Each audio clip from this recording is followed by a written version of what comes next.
Don't come at me.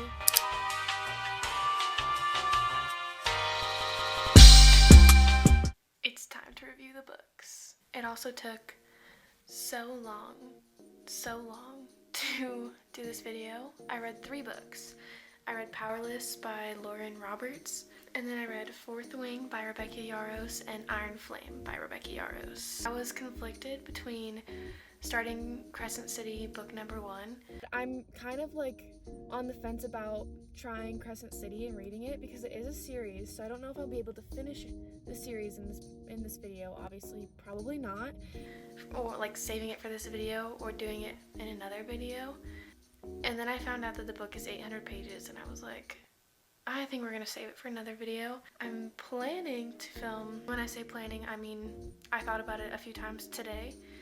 Planning to film a reading for 12 hours straight because 24 hours absolutely cannot do. Just gonna tell you right now, can't do it. But I think I could probably read for 12 hours straight. So, might do that, might start this week, and might start Crescent City in that video. So, we'll see.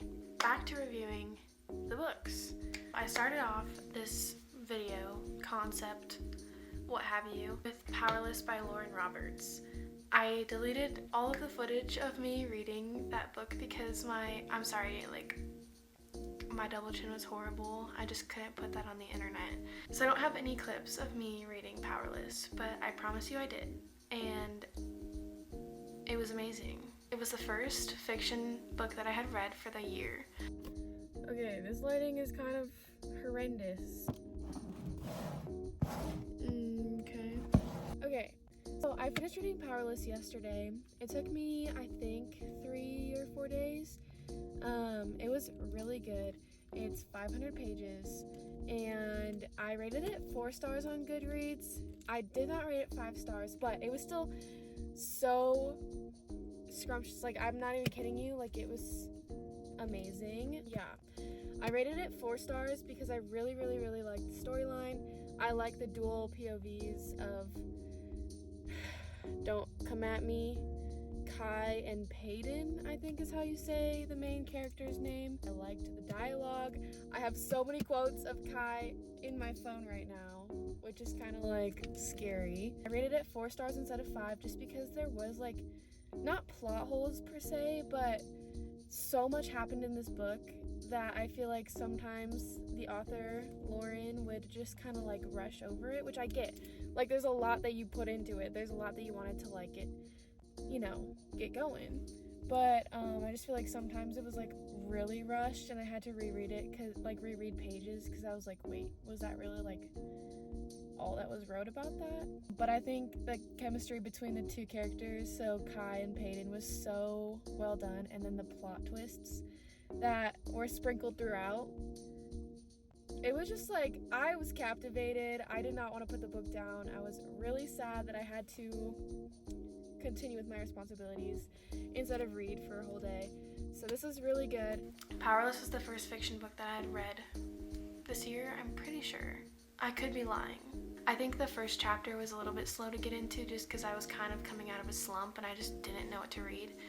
And I had picked up Powerless from the library because it was recommended on Haley Pham or Sarah Caroli's, one of their videos. I picked it up, just did not have any idea what it was about. Literally did not read the description before placing a hold on it at the library. I was like, I'm just gonna pick this up. Also, if I'm looking over here, it's because my computer is over here and I can't remember anything that I say ever or think. So that's why I'm looking over here. I loved this book from beginning to end. Payton, I think that's how you say her name. The main character of the book, Payton, was very dynamic and engaging and not cringe. I really enjoyed how she was tough from beginning to end, held her own before her character progression and then during and after. You can tell that she's her own person before any boy comes into her life, which yes. I really enjoyed the enemies to lovers trope that's in here. It was so good. And the plot twist of the love triangle had my jaw dropped. I kind of expected it to happen, but then it actually happening was really good. Kind of reminded me of the Hunger Games a lot, set up in a more, I don't even know how to explain it. It was more Throne of Glass setting, but with a Hunger Games plot, if that makes sense. And I really enjoyed both of those aspects of the book. The only thing that I have to say that is slightly negative is that some of the dialogue was kind of cringe, and I don't have any examples, but there was just, I remember some points like reading it and having to take a step back and being like, what are we doing here? But other than that, I loved the romance. I loved Peyton. I just think it's really important when like writers are writing female characters, like heroines, you gotta do it right. I think Lauren did a great job writing the characters and the dynamic between them in a way that seemed, you know, reasonable, realistic, but also like gave the readers what they wanted, which is romance. I also really appreciated that there was a low spice level, like no spice basically, just a few kisses, and I was like, wow, like I'm not bombarded with smut, you know, at the end of the day.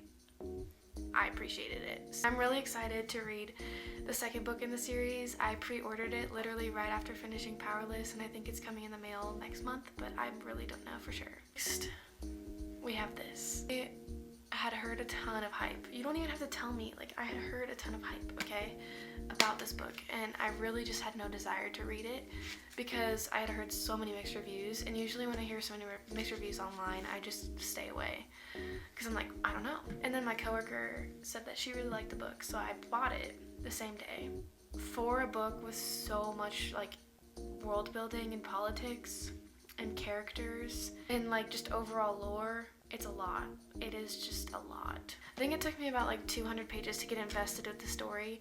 It was definitely a crawl. I will say that. I crawled through the first 200 pages before I felt invested. And I will say like the romance in here was the only thing that kept me going because it's like enemies to lovers, but also like circumstances are bonding the two people that are like, you know, supposed to be enemies. Like it was just, that was what was keeping me going, really, was that.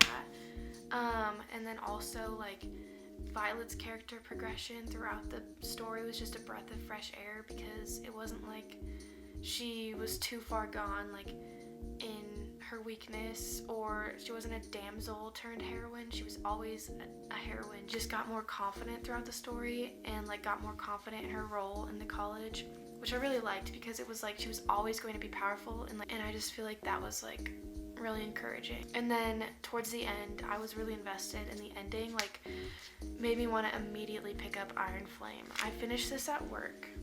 There's a common theme here. I finished all of the books that I read in this video at work. Clearly, I don't have a big girl job. I finished this book at work and immediately drove to Barnes to buy Iron Flame in the snow. It was snowing. And I drove there anyway. And I picked up Iron Flame, and I think I immediately, like I got home and I just started reading Iron Flame because I was so excited.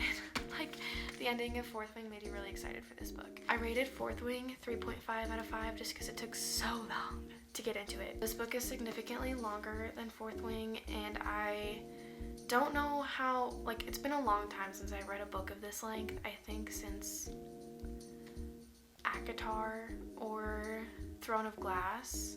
Honestly, was eating it up. I know I've heard some mixed reviews, and a lot of people said that they didn't like Iron Flame and that they DNF'd it. How?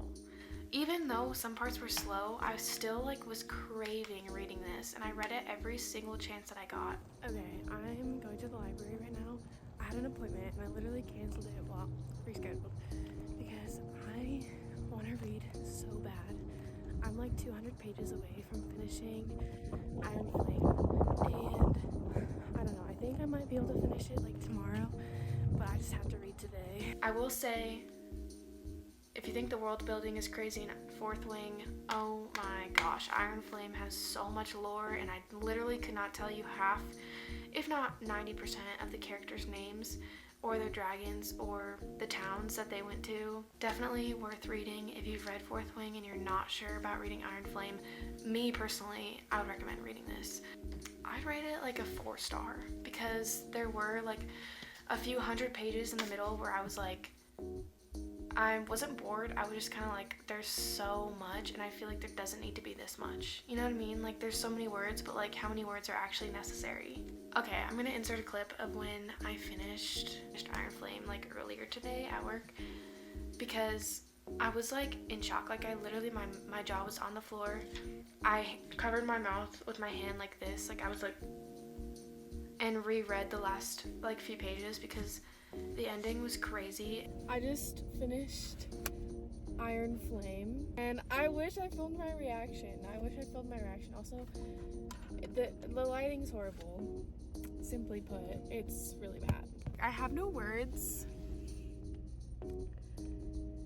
All I can say is this, because I want it to be spoiler free. Like this, I want this video to be spoiler free. So all I can say is the ending of that book makes it all worth it.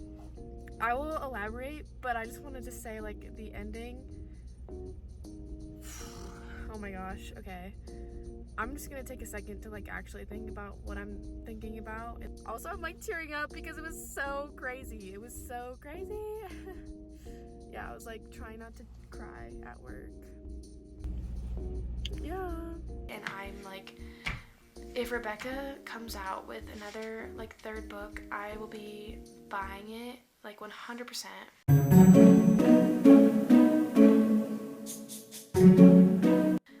I really like Xaden. That's all I'm gonna say. But yeah, now, oh my gosh, I literally, sometimes when it comes to books, I really prefer renting them at the library. I just don't think it's worth it to buy a book that I'm only gonna read once. It's just me, and I go through a lot of books in a few months. Like I go through a lot of books in a month, so it's just like not worth it to have a bunch of books in my room. I bought Fourth Wing with some Amazon credit. No, I spent $32 at Barnes & Noble on this book. I know it was cheaper on Amazon. I simply could not wait. Had to have this in my possession immediately. I spent $32 on this book. I don't think I've ever spent that much money on a book in my life. This is gonna be in my collection. I'm collecting these books. That and Powerless. I pre-ordered the second book in Powerless, and I probably should get the first book. I should just order Powerless as well, but this is a story for a different day. And now my plan is to start Crescent City. I got Audible and I got a free trial, so I'm really excited. And I bought the audiobook for Crescent City, and I'm gonna listen to it because it is 800 pages, and I just like, that's so much reading. So I'm gonna also try an audiobook for the first time in my life. Yeah, those were my fantasy books. It took me, I'm gonna be realistic, it took me like a month and a half to finish all these books. I think I started Powerless like at the beginning of February or mid-February, and it's almost the end of March. Hey, I have a life. But thank you for watching. If you like this video, give it a like. If you want more reading vlogs from me, or if you have any book recommendations, leave them down in the comments below. I'm definitely just really excited to read and be a nerd for this year. Alright, thanks for watching. I'll see you in the next video. Peace.